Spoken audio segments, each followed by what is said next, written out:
Estamos de volta aqui, estúdio Connect Cop, no 14º Concred, modelo híbrido, realizado presencialmente aqui em Olinda, na região metropolitana do Recife, em Pernambuco, e também virtualmente.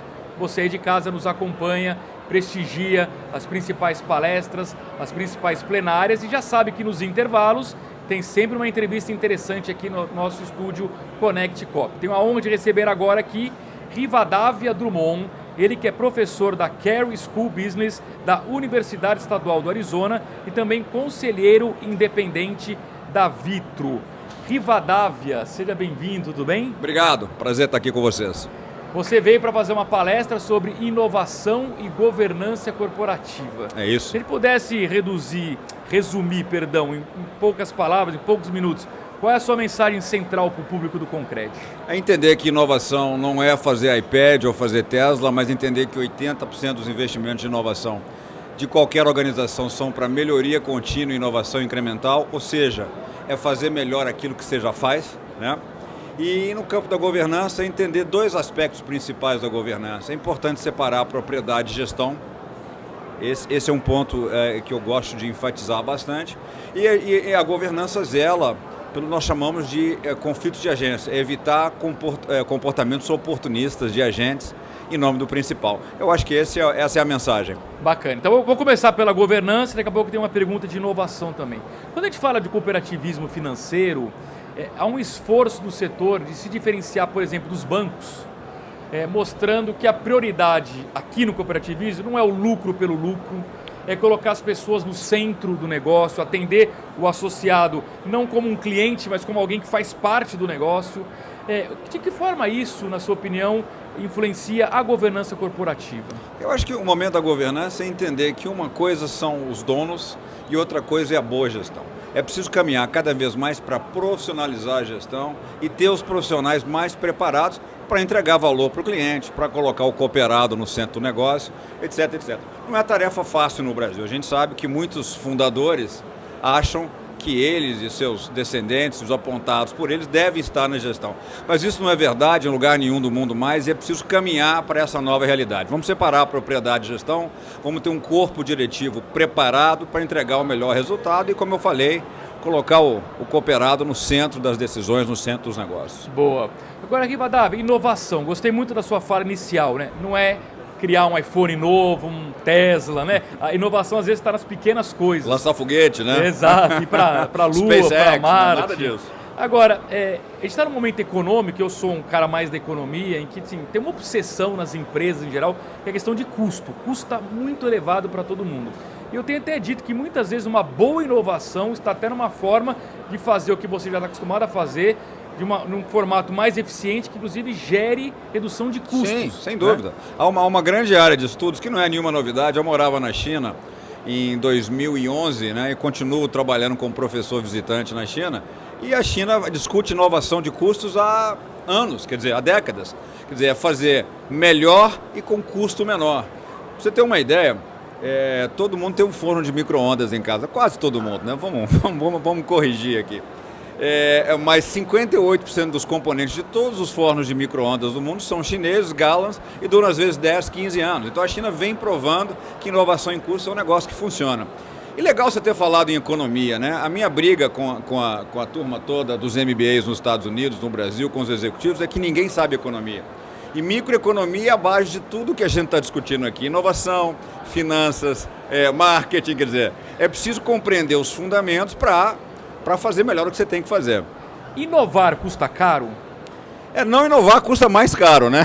Boa, gostei. O pessoal me fala... Experimenta não inovar, gestão do conhecimento custa caro, então experimenta a ignorância, você vai ver como funciona.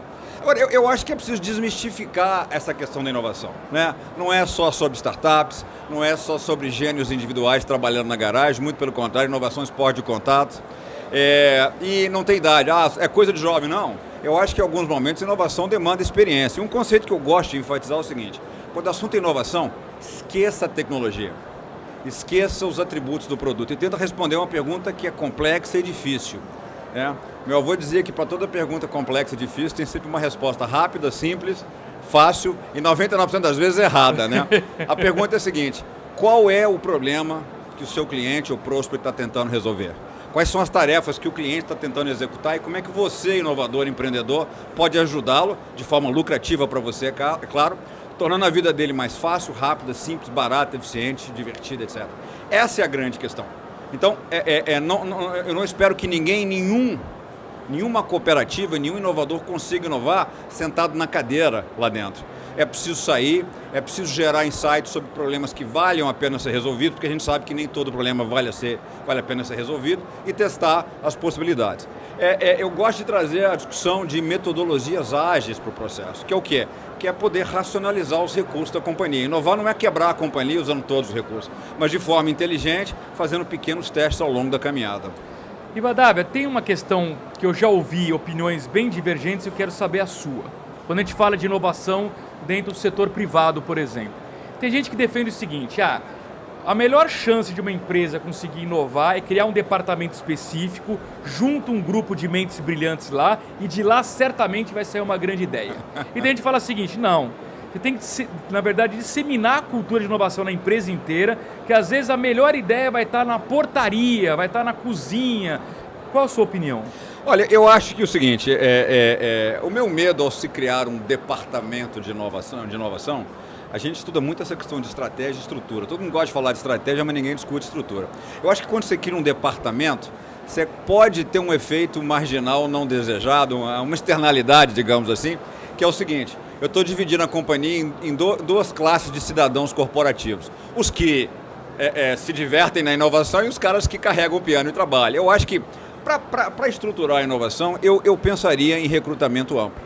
Eu dizia quais são os propósitos, construiria um processo de recrutamento com critério XYZ e abriria para toda a empresa. E concordo com você. A gente falando às vezes de que 80% da inovação é melhoria contínua, inovação incremental, as ideias podem estar em todos os lugares. Eu, por exemplo, fui reitor de uma instituição e tinha um problema de admissão na biometria com as catracas. E foi quando fomos ouvir o porteiro que nos disse o seguinte, olha, esse negócio não vai funcionar. E ele explicou por que não funcionaria, e eu fiquei estupefato em ver que quem mais entendia do problema e quem vivia o problema era ele. Então a gente abriu o processo, foi bastante interessante. Agora, não é um processo de curto prazo, né? É preciso desenvolver uma cultura de inovação na organização. Isso não é tarefa trivial, não é tarefa fácil, porque eu costumo brincar que todos nós, gestores e executivos de empresas brasileiras, todos nascemos numa cidade chamada Fodópolis. Você conhece? Não, somos cidadãos fodopolitanos. Sabemos de tudo, temos as respostas para tudo. Ele não funciona assim. Então é preciso exercitar e desenvolver uma cultura que saiba errar, que saiba tolerar erros honestos, que tenha a humildade de aprender e perguntar. Pô, quando eu não sei alguma coisa, eu vou perguntar, mas o que é isso, né? Como é que funciona o cooperativismo assim, assado? É assim que a gente aprende, né? Tentativa e erro. É assumir que nós, vou parafrasear aqui um filósofo brasileiro contemporâneo, Seixas, né, Raul, que dizer que nós somos humanos ridículos limitados. Então vamos lidar com esse processo. Então a questão de cultura não é um negócio trivial, precisa começar e a organização precisa criar os incentivos para que isso aconteça. Você citou economia, né? Nós todos sabemos que a economia funciona à base de incentivos. Qual o incentivo para compartilhar? Qual o incentivo para dar ideias? Qual o incentivo para aprender? Não é isso? E se informação é poder, me dê um motivo para compartilhar. Claro. Então, assim, eu gosto de banir essa visão romântica e mostrar que é preciso ação gerencial e liderança. Perfeito. Quero explorar um pouquinho sua experiência como professor lá na Universidade Estadual do Arizona. Você fala em humildade para aprender. Então a pergunta é, o que os Estados Unidos têm a nos ensinar e o que nós brasileiros temos a ensinar para os americanos? Nesse contexto que estamos conversando aqui, né? Olha, eu acho que, viajando pelo Brasil inteiro, me impressiona a qualidade, a inteligência das pessoas, a capacidade de improvisação, a criatividade. Muitas vezes o cara usa ali uma solução para burlar um negócio difícil. A gente chama lá de duct tape, né? Que é fita crepe, né? Então, quer dizer, nós não aproveitamos todo esse manancial, todas essas possibilidades, porque eu vou voltar então numa questão importante para o Brasil. Nós precisamos construir, edificar instituições sólidas, políticas e econômicas. Se nós não formos pensar, aí voltando também para a economia, me permita aqui citar o Dario Acemoglu em Por que as Nações Fracassam, eu acho que a diferença está na qualidade das instituições. Então é inadmissível, né, que a gente pense que um aluno brasileiro pobre ou de classe média baixa, que ele chegue à universidade com 12 péssimos anos de educação pública. É inaceitável chegar um sujeito com 12 anos não saber matemática, não saber ciências, né? Mal sabe ler um texto corretamente. E pensar que a pandemia piorou isso. Piorou muito isso. Então, ou seja, se nós, cidadãos, não nos mobilizarmos para resgatarmos essa questão das instituições, a coisa não funciona. Ainda nos Estados Unidos, eu acho que as instituições funcionam e a educação é levado muito a sério, né? Agora, eu acho que não adianta a gente também querer copiar um modelo de alguém. Nós vamos criar um modelo de inovação que pertence a gente, a nossa cultura, a nossa forma de fazer as coisas. Por exemplo, a nossa cultura é mais coletivista, né? Para a gente a opinião do grupo importa. Isso pode ser bem aproveitado ou mal aproveitado. No Brasil a distância de poder é muito grande, né? Eu costumo dizer que poucas pessoas discutem comigo numa sala de aula. Agora, isso é comum nos Estados Unidos, o aluno te desafiar. Então, assim, nós temos que entender as questões, os elementos culturais da cultura brasileira para criarmos um modelo de inovação e de crescimento do país que funcione. Eu acho que a minha frustração é termos um país que é a 7ª, 8ª maior economia do mundo e que tinha que ser uma das maiores potências do mundo. E a questão é, por que nós não fizemos isso ainda? Porque a gente tem tudo para fazer. Pois é, os americanos têm uma cultura de empreendedorismo, num ambiente de juros baixos, né? E aqui a gente está num congresso de cooperativismo, que na minha avaliação é um setor que tem como diferencial conseguir, dentro dos limites brasileiros, oferecer uma oferta de juros com juros menores do que os grandes bancos, por exemplo. Mas a gente tem um caminho muito longo ainda. Mas é exatamente o que eu acabei de falar. Quando eu penso em instituições econômicas e políticas inclusivas, eu estou falando de acesso a crédito. Quer dizer, como é que o sujeito vai empreender se ele não tem acesso ao crédito? E outra coisa, também uma cultura de se tomar risco. O americano toma risco, né? Eu estou vendo agora nos Estados Unidos a grande renúncia, né? O pessoal deixou de trabalhar formalmente o emprego e foi para a atividade empreendedora. É claro, né? Os juros não estão tão mais baixos nesse momento, mas há capital para quem quer empreender e há toda uma infraestrutura, todo um ecossistema montado para isso.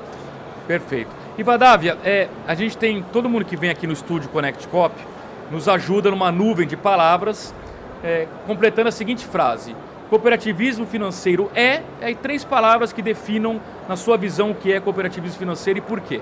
Eu acho que primeiro é governança. A primeira questão para mim é governança, a segunda questão para mim é inovação e a terceira questão para mim é olhar para o social. Precisamos construir um país melhor. Não adianta a sua cooperativa ser a melhor, a mais forte, a mais lucrativa, se somos uma ilha cercada de miseráveis por todos os lados. Nós não podemos mais admitir que a gente precisa andar no Brasil preocupado com o celular, com o vidro fechado, né? Nós temos a maior frota de carro blindado do mundo. Isso é um traje a todos nós que nascemos aqui e que amamos o país.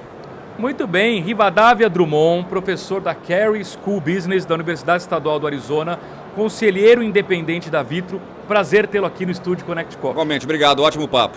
Muito obrigado a você também pelo carinho da sua audiência. A gente volta a qualquer momento aqui direto do 14º Concred, em Olinda, na região metropolitana do Recife, sempre com uma entrevista interessante nos intervalos das plenárias para você. Até já!